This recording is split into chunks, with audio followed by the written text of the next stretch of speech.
Jumpa lagi bersama saya Wirda Lutfiah di Warna-Warni Suska Madani.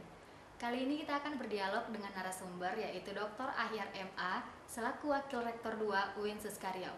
Assalamualaikum Bapak. Waalaikumsalam warahmatullahi wabarakatuh. Apa kabar Bapak hari ini? Alhamdulillah sehat-sehat. Alhamdulillah. Kita mulai ya Pak. Ya. Di masa jabatan Bapak yang baru menduduki Wakil Rektor 2 ini, apa yang telah Bapak lakukan selama Bapak menjabat sebagai Wakil Rektor 2?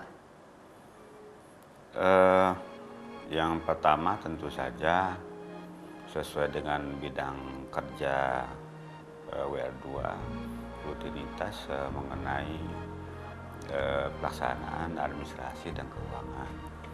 Nah, di samping itu tentu saja kita memulai perbaikan di sana sini tentang administrasi dan keuangan sehingga nanti pelaksanaan administrasi dan keuangan di UIN Suska ini sesuai dengan aturan-aturan yang sudah dibuatkan oleh Kementerian Agama dan yang harus kita ikuti standarnya.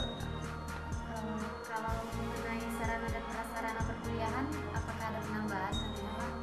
Nah, insya Allah Rektor juga berkehendak seperti itu karena memang kita akui bahwa perkembangan sarana prasarana tidak sebanding dengan perkembangan mahasiswa. Nah, oleh karena itu insya Allah di dalam tahun 2015 ini kita mendapat bantuan dari pemerintah melalui dana APBN untuk membangun satu gedung kuliah. Ya anggarannya lumayan lah untuk satu gedung kuliah seperti yang sudah kita bangun di depan Fakultas Ekonomi itu. Cuma lokasinya belum pasti di mana yang nanti akan kita bangun 2015 itu. Oh, itu fakultas baru Pak? Bukan, kita mencukupi ini. Lokal kita kan kurang. Oh, iya, Nah, diakui itu lokal pertambahan gedung kuliah tidak sebanding dengan pertambangan mahasiswa. Jadi pertambahan mahasiswa sangat besar, sedangkan pertambahan gedung kuliah kita tidak sebanding dengan itu. Nah, kalau kita coba perbandingan masuk input dan output kita per tahun yang di wisuda itu paling tinggi ya sekitar 2.500. Sedangkan yang masuk tahun ini aja 7.000. Jadi dengan demikian kita harus menambah gedung kuliah, tidak sebanding antara input.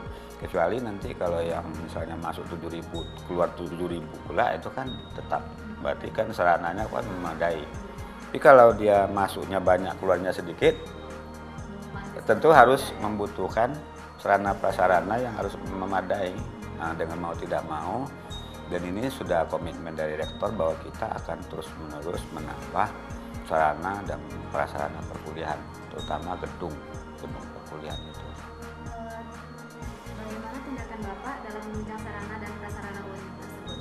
Ya tentu kita buat usulan-usulan, kita buat program-program, kita buat usulan-usulan kepada pemerintah. Dalam hal ini CQ Kementerian Agama, tentu saja nanti usulan-usulan ini mudah-mudahan kan mau dimengerti oleh mereka dan mereka kabulkan, insya Allah. Ya tergantung usaha dan doa kita lah. Tapi dengar-dengar ada penambahan fakultas baru kedokteran itu benar Pak?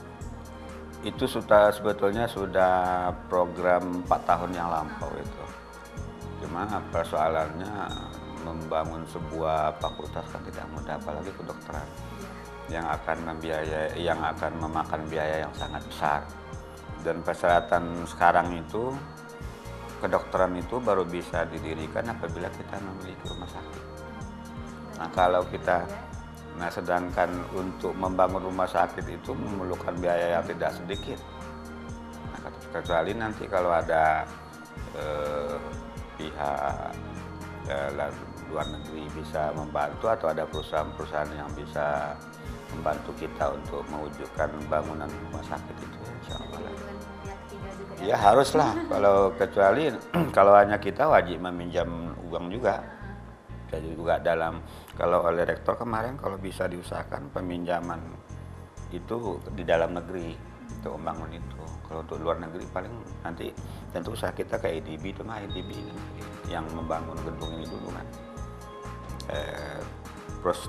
Prosesnya kan tentu panjang dan lama.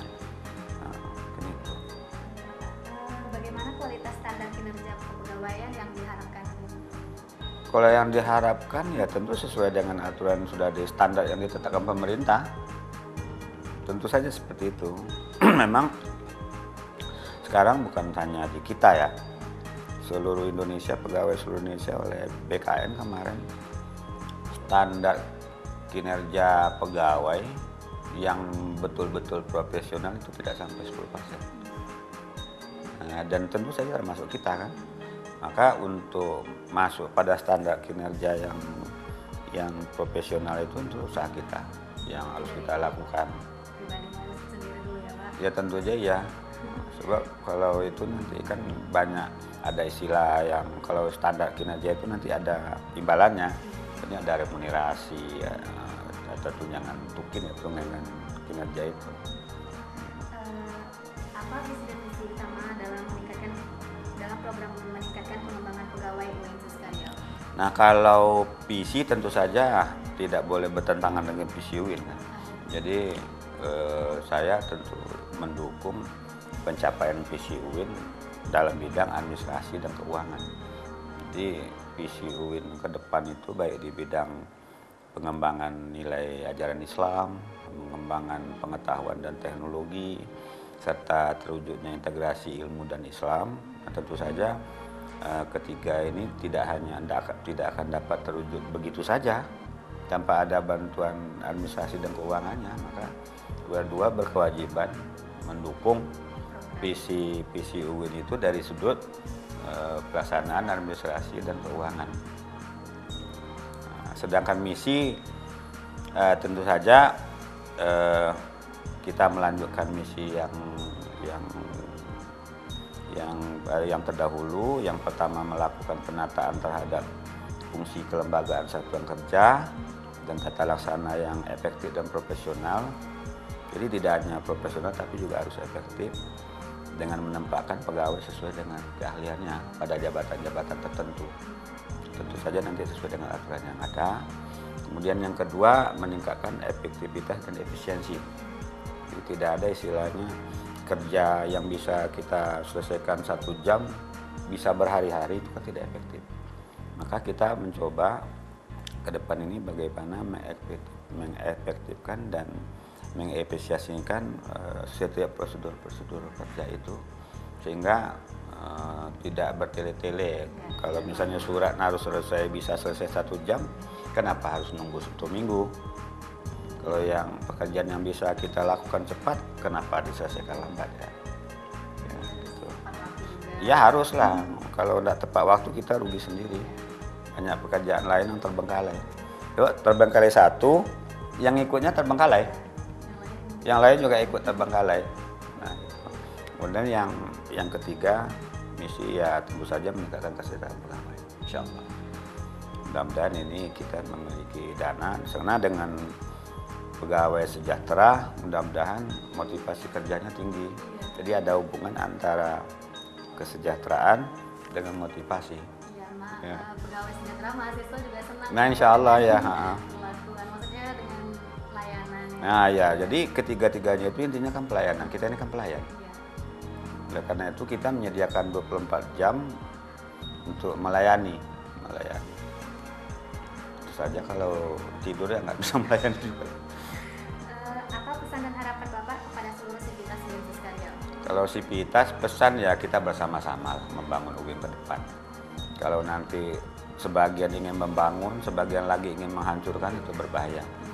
Jadi semua sivitas lah ya, baik dosen, kemudian karyawan, mahasiswa, dan sampai kepada tukang sapu, mulai dari pimpinan sampai ke tukang sapu harus sama-sama.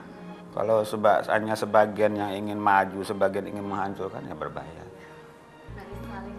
Nah, saling itu yang intinya itu kerjasama saling mendukung itu untuk tercapainya visi misi tadi. Terima kasih atas waktunya Bapak. Mudah-mudahan kita dapat berjumpa di lain kesempatan. Insya Allah. Baiklah pemirsa, sampai di sini dulu perjumpaan kita pada kali ini. Untuk mendapatkan info lebih lanjut dapat diakses melalui www.siskamadani.tv. Saya Wirda Tulutfiah dan kru yang bertugas mohon undur diri dari harapan Anda. Wabillahi taufiq wal hidayah. Assalamualaikum warahmatullahi wabarakatuh. Waalaikumsalam warahmatullahi wabarakatuh.